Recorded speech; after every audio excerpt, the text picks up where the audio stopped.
हमारे देश में ऐसे कई मंदिर हैं जो आस्था के प्रतीक तो हैं ही, लेकिन साथ ही रहस्यों को अपने में दफन किए हुए हैं और उनके रहस्य के ऊपर से आज तक हजारों लाखों साल हो गए, लेकिन आज तक कोई पर्दा नहीं उठा पाया है। हालांकि पुरातत्व विज्ञानियों ने भी इसके राज जानने के लिए तमाम प्रयास किए, लेकिन परिणाम वही शून्य रहे, ढाक के 3 पात। कोई भी उनके रहस्यों से पर्दा नहीं उठा पाया। तो इसी श्रेणी में हम जानते हैं राजस्थान के वे 8 मंदिर जो आपको सोचने के लिए मजबूर कर देते हैं। दोस्तों, तो सब पहला मंदिर आता है मेहंदीपुर बालाजी। दोस्तों, 21वीं सदी में भारत में आज भी ऐसे कई मंदिर हैं जो रहस्यों से भरे हुए हैं। उनमें से हर मंदिर अपनी एक गाथा और महत्व रखता है। इन्हीं मंदिरों में से एक है मेहंदीपुर बालाजी। राजस्थान के दौसा जिले के पास 2 पहाड़ियों के बीच मेहंदीपुर बालाजी का मंदिर बसा हुआ है। यहाँ आप यदि जाते हैं तो आपको कई विचित्र नजारे देखने को मिल जाएंगे, जिन्हें पहली बार देखकर लोग हैरत में पड़ जाते हैं और डरने भी लग जाते हैं। विज्ञान भूत प्रेतों को नहीं मानता है, लेकिन यहाँ हर दिन दूर दराज से ऊपरी चक्कर और प्रेत बाधा से परेशान लोग मुक्ति के लिए आते हैं। भूत प्रेत आदि ऊपरी बाधाओं के निवारण के लिए यहाँ आने वालों का तांता लगा रहता है। और इस बात से ये साबित होता है कि मेहंदीपुर बालाजी मंदिर में बालाजी, जो कि हनुमान जी का बाल स्वरूप है, उनकी मूर्ति है। आपको यहाँ बता देते हैं कि इस मूर्ति की खास बात यह है कि इसके बाईं ओर एक छेद है जिसे लगातार जल बहता रहता है। कुछ लोग इसे बालाजी का पसीना भी मानते हैं। हालांकि इसका स्रोत क्या है, इसका स्रोत क्या है, कहां से पानी आ रहा है, इसका आज तक कोई पता नहीं लग पाया है। लेकिन इस जल को इतना पवित्र मानते हैं कि इनके छींटे पड़ने से बुरी नजरों से बचाव हो जाता है, ऐसा माना जाता है। लेकिन इस पानी का कहीं भी उद्गम स्थल आज तक किसी को पता नहीं लग पाया है। और साथ ही जानते हैं मेहंदीपुर बालाजी में ही प्रेतराज सरकार का मंदिर है। दोस्तों, मेहंदीपुर बालाजी के मंदिर में प्रेतराज सरकार और भैरव बाबा यानी कि कोतवाल कप्तान की भी मूर्ति है। यहाँ हर दिन 2 बजे प्रेतराज सरकार के दरबार में पेशी यानी कि कीर्तन होता है, जिसमें लोगों पर आए ऊपरी सायों को दूर किया जाता है। मंदिर के किसी भी तरह के प्रसाद को खा नहीं सकते हैं, ना ही किसी को दे सकते हैं। यहाँ के प्रसाद को आप घर पर भी नहीं ले जा सकते हैं। तो क्या किया जाता है, यहाँ तक कि कोई भी खाने पीने की चीज और सुगंधित चीज आप यहाँ से घर नहीं ले जा सकते हैं। बताया जाता है कि ऐसा करने पर ऊपरी साया आपके ऊपर आ जाता है। और दोस्तों, यहाँ बाकी मंदिरों से अलग प्रसाद चढ़ता है। यहाँ प्रसाद की 2 कैटेगरी है, एक दरखास्त और दूसरी अर्जी।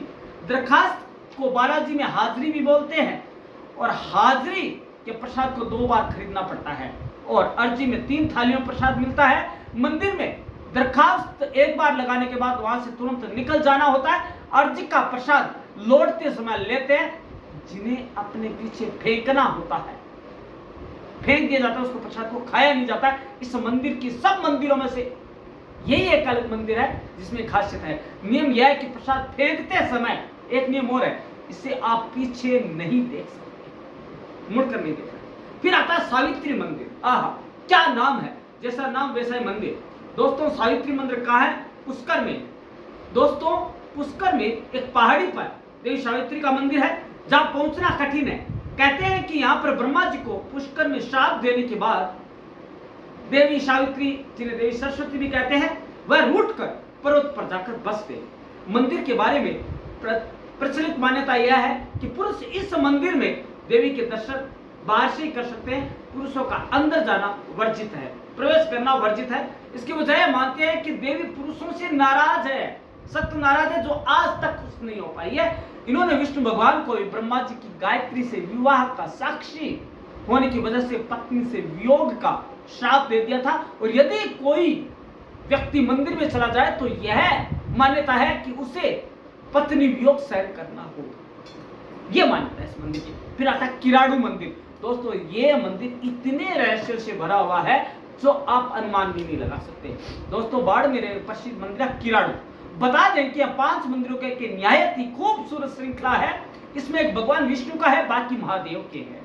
दोस्तों, इस मंदिर की नक्काशी इतनी खूबसूरत है, किसी राजस्थान का खजुराहो भी कहा जाता है। लेकिन इस मंदिर में अगर कोई भी शाम के बाद रुक जाता है तो कभी लौट कर नहीं आया आज तक, क्योंकि वो पत्थर का हो जाता है।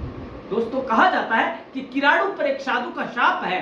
इस कथा के अनुसार एक बार एक साधु अपने शिष्यों के साथ इस शहर में आए। कुछ दिन रहने के बाद साधु भ्रमण पर निकले। इसी दौरान अचानक ही उनके शिष्य बीमार पड़ गए, लेकिन गांव के लोगों ने उनकी देखभाल नहीं की। लेकिन उसी गांव में एक कुमारिन थी जिसने उन शिष्यों की देखभाल की। ऐसे में जब साधु वापस पहुंचे और अपने शिष्यों को इस हालत में देखा तो उन्हें काफी दुख हुआ। उन्होंने वहां के लोगों को शाप दिया कि वहां मानवता नहीं है, वहां लोगों को भी नहीं रहना चाहिए। उनके शाप देते ही सभी पाषाण के हो गए, पत्थर के हो गए। लेकिन साधु ने उस कुमारी को कहा कि वह शाम ढलने से पहले ही वहां से चली जाए। साथ ही यह भी कहा कि जब जाए तो कुछ भी हो जाए पीछे मुड़कर न देखे, अन्यथा वह भी पाषाण की हो जाएगी। लेकिन कुमारी जब जाने लगी तो उसने साधु को परखने के लिए पीछे मुड़कर देखा तो वह भी पत्थर की बन गई। कहा जाता है कि जो भी वह शाम को रुकता है वह पत्थर का बन जाता है। दोस्तों यही कारण है कि वहां जाने वाला हर व्यक्ति शाम ढलने से पहले अपने घर लौट आता है। हालांकि वो शहर, वो जगह पूरे लोग देखने जाते हैं, पर्यटन के हिसाब से बहुत ही अच्छा वो है पर्यटक स्थल। लेकिन जैसे ही शाम ढलती है, दिन ढलता है, लोग उससे पहले बाहर आते हैं। दोस्तों उसके बाद है पुष्कर का टेम्पल, पुष्कर मंदिर, जो कि ब्रह्मा जी को समर्पित है। पूरे विश्व भर में एक ही मंदिर है। दोस्तों हिंदू धर्म में 3 प्रधान देवता माने गए हैं, ब्रह्मा, विष्णु और महेश। ब्रह्मा जी इस विश्व में पालनहार है।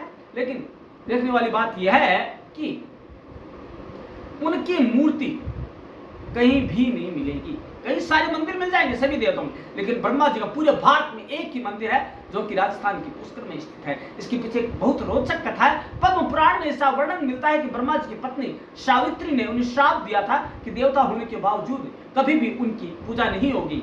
पुष्कर जैसा ब्रह्मा जी का पौराणिक मंदिर पूरे विश्व भर में नहीं मिलेगा। पुष्कर का शाब्दिक अर्थ है तालाब, जिसका निर्माण फूलों से होता है। माना जाता है कि एक ब्रह्मा जी के मन में धरती को भलाई करने का ख्याल आया और उन्होंने इसके लिए यज्ञ करने का फैसला किया। दोस्तों उन्हें यज्ञ के लिए जगह की तलाश करनी थी। उन्होंने अपनी वाहन से निकले कमल को धरती पर भेजा। वह कमल बिना तालाब के नहीं रह सकता, इसलिए वह एक तालाब का निर्माण हुआ। यज्ञ के लिए ब्रह्मा वहां पहुंचे, लेकिन उनकी पत्नी सावित्री वहां समय पर नहीं पहुंच पाई। यज्ञ का वक्त निकलना जा रहा था, लिहाजा ब्रह्मा जी ने एक स्थानीय बाला से, स्थानीय लड़की से, स्थानीय बच्ची शादी कर ली और यज्ञ में बैठ गए।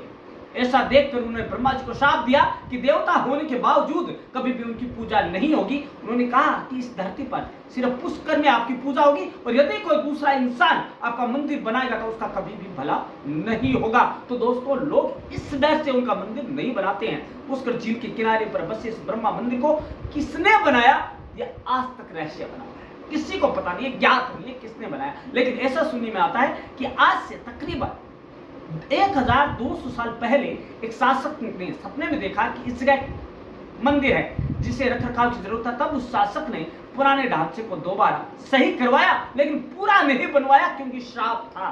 तनोट माता मंदिर, आहा दोस्तों, यह माता का मंदिर ऐसा है जो कि अपने संतानों को बचाने के लिए जानी जाती है। राजस्थान के जैसलमेर के पास भारत और पाकिस्तान की बॉर्डर पे स्थित है। यह मंदिर जैसलमेर के थार रेगिस्तान से लगभग 120 किलोमीटर दूर है और तन्नोट माता का मंदिर है। मंदिर के साथ भारत पाकिस्तान युद्ध की एक किंवदंती जुड़ी हुई है। कहा जाता है कि 1971 के युद्ध के दौरान भारतीय सीमा में 4 किलोमीटर तक घुस गई पाकिस्तानी सेना ने इस मंदिर को पार नहीं कर पाई। कितना ही घेर लिया लेकिन नहीं कर पाई, क्योंकि और उसके द्वारा वर्षाए गए गोले भी इस मंदिर पर बेअसर रहे। दोस्तों माना जाता है कि लड़ाई के दौरान पाकिस्तान की तरफ से गिराए गए करीब 3000 बम भी इस मंदिर में खरोंच तक नहीं ला पाए। दोस्तों वही मंदिर परिसर में गिरे 450 बम, फटे तक नहीं, वहां गिरे तो सही लेकिन फटे नहीं।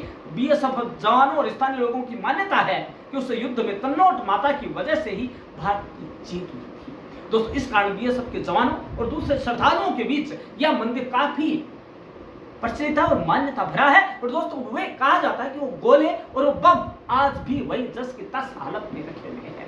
दोस्तों आगे करणी माता का मंदिर, दोस्तों सबसे जहां पर चूहों का दर्शन है वो शुभ माना जाता है। दोस्तों और जहां चूहों के खाए हुए प्रसाद को खाना शुभ माना जाता है, राजस्थान के बीकानेर से तकरीबन 30 किलोमीटर दूर स्थित माता करणी माता का मंदिर अद्भुत है। इसे चूहों वाला मंदिर या मुसक मंदिर के नाम से भी जानते हैं। यहाँ भक्तों को चूहों का जूठा किया हुआ प्रसाद खिलाया जाता है, लेकिन दोस्तों उससे कोई बीमारी नहीं होती। मां करणी को मां दुर्गा का अवतार माना जाता है।